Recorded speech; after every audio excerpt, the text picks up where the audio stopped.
एक साधारण सी पानी की बोतल जो 20 रुपए की बाजार में मिलती है वो एयरपोर्ट के भीतर जाकर फूड आउटलेट पर 100 रुपए की मिलती है।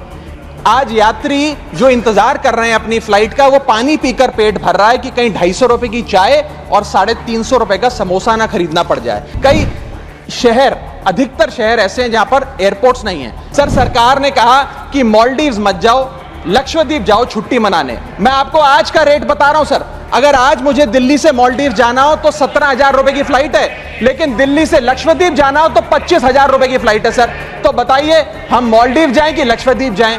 1 केजी अगर एक्सेस बैगेज हो जाए तो फ्लाइट आपसे हजारों रुपए का किराया वसूलती है, लेकिन कई घंटों के डिले के लिए क्या फ्लाइट हमें कॉम्पनसेट करती है? मैं आज माननीय मंत्री जी को कहना चाहूंगा कि कुछ ऐसा मैकेनिज्म बनाए कि हर घंटे के फ्लाइट के डिले के लिए एयरलाइन आम यात्री को कॉम्पनसेट करे, उसकी जेब में पैसा डाले।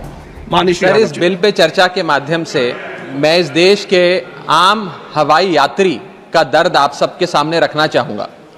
सर, वादा था कि हवाई चप्पल वालों को हवाई जहाज की सैर कराई जाएगी। आलम यह है सर कि बाटा कंपनी का जूता पहनने वाला भी आज हवाई जहाज की टिकट नहीं खरीद पा रहा है।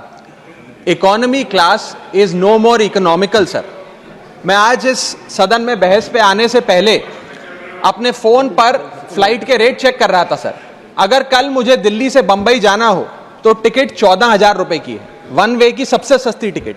दिल्ली से पटना जाना हो तो 12,000 रुपए की टिकट, दिल्ली से बैंगलोर जाना हो तो 16,000 रुपए की टिकट। और सर वो छोड़िए, संडे के दिन यानी कि परसों मैं अपने क्षेत्र पंजाब से दिल्ली आया, मोहाली एयरपोर्ट से, चंडीगढ़ एयरपोर्ट से मैंने फ्लाइट ली और दिल्ली पहुंचा। उस फ्लाइट की टिकट 14,500 रुपए की थी। हम सांसदों को तो फ्लाइट की रीइंबर्समेंट मिल जाती है सर, आप उस आम नागरिक का सोचिए जो इस स्काई रॉकेटिंग एयर प्राइसेस से जूझ रहा है। और एक और दिलचस्प चीज है, एक ही सेक्टर की, एक ही दिन की सेम एयरलाइन जो अलग अलग समय पर उड़ती है उसके भी रेट अलग है। आपको सुबह 10 बजे दिल्ली से बंबई जाना, उस एयरलाइन से उस तारीख पे आपको एक रेट मिलता है। 2 बजे की दोपहर की टिकट लेते हैं उसी एयरलाइन पे, उसी दिन पे वो उससे दोगुनी हो जाती है। न जाने क्या लॉजिक है। सर, हमें इस देश में एयर यात्रा को लग्जरी ट्रैवल नहीं बनाना सर, आम ट्रैवल बनाना है जैसे कि ट्रेन का है। और सबसे बड़ी बात सर, इस देश में जहाज में उड़ना और जहाज में उड़ के अपनी मंजिल तक पहुंचना आज भी इस देश की बहुत बड़ी आबादी के लिए एक सपना है। अगर ट्रैवल की रफ्तार बढ़ेगी तभी इस देश की रफ्तार बढ़ेगी। सर, दूसरा दर्द जो इस देश का आम आदमी रोज उससे जूझ रहा है वो है over crowded airports.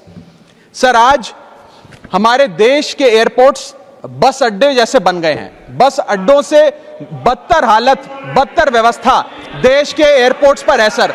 Sir, terminal 1 चले जाइए दिल्ली के, टर्मिनल 2 चले जाइए दिल्ली के, आप हालात देखिए। सिक्योरिटी लाइन से लेकर चेक इन लाइन तक लोग लाइनों में खड़े हैं और लाइनों में खड़े हैं और उसके बाद उनकी फ्लाइट भी इस चक्कर में मिस हो जाती है।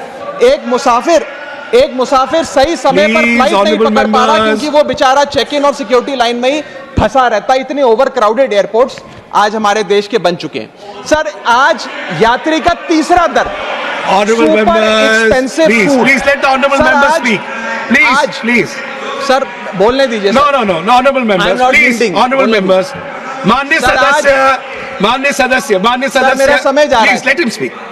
सर, आज एयरपोर्ट्स पर खाना इतना महंगा है, बाजार के मुकाबले 2 गुना 3 गुना दाम है। एक साधारण सी पानी की बोतल जो 20 रुपए की बाजार में मिलती है वो एयरपोर्ट के भीतर जाकर फूड आउटलेट पर 100 रुपए की मिलती है। आज यात्री जो इंतजार कर रहे हैं अपनी फ्लाइट का, वो पानी पीकर पेट भर रहा है कि कहीं 250 रुपए की चाय और 350 रुपए का समोसा ना खरीदना पड़ जाए। बताइए सर, एक आम आदमी एयरपोर्ट पर अपने जहाज का इंतजार करते हुए क्या एक चाय नहीं पी सकता? क्या इस पर कोई रेगुलेशन नहीं होना चाहिए? क्या कोई अफोर्डेबल कैंटीन का मैकेनिज्म नहीं होना चाहिए? चौथा दर्द जो आज इस देश के आम यात्री को सर सहन करना पड़ रहा है वो है पुअर कनेक्टिविटी।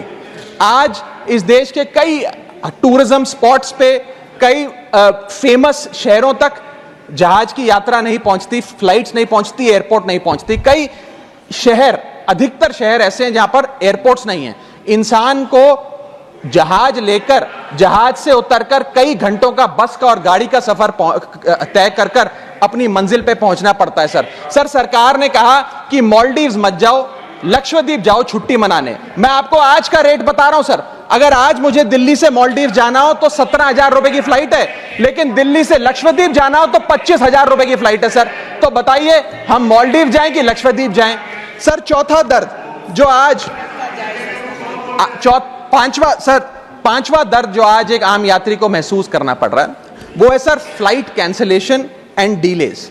सर एक आम नागरिक अपनी मंजिल पे, अपनी डेस्टिनेशन पे पहुंचने के लिए, जल्द पहुंचने के लिए कभी कभार ट्रेन यात्रा या बस या गाड़ी की यात्रा नहीं करता, वो महंगी टिकट खरीदता है। महंगी टिकट खरीद के अपनी मंजिल पे समय पे पहुंचना चाहता है। और कुछ ऐसे भी लोग हैं जो आर्थिक तौर पे सक्षम नहीं हैं, लेकिन आपातकालीन परिस्थितियों में, इमरजेंसी सिचुएशन में वो भी महंगी जहाज की टिकट खरीदकर जहाज की यात्रा करना चाहते हैं, अपनी मंजिल पे पहुंचना चाहते हैं। लेकिन क्या वो अपनी मंजिल पे समय पर पहुंच जा रहे हैं?